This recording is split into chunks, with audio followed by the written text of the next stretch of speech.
Saudi আরব প্রবাসী ভাইদের জন্য একটা দুঃসংবাদ। সেটা হইলো বর্তমানে ভিসা করার পরে ভিসার অ্যাটাস্টেশন লাগবে।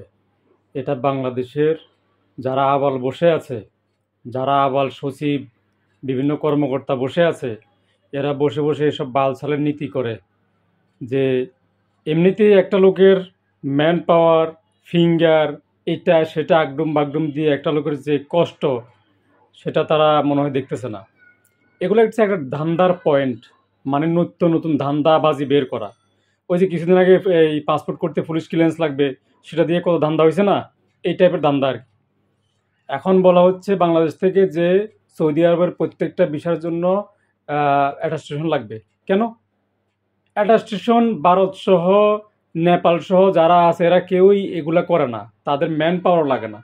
আমরা তো ম্যান পাওয়ার করতে, দুঃখজনক ব্যাপার, আমাদের এগুলো কেউ দেখার নাই।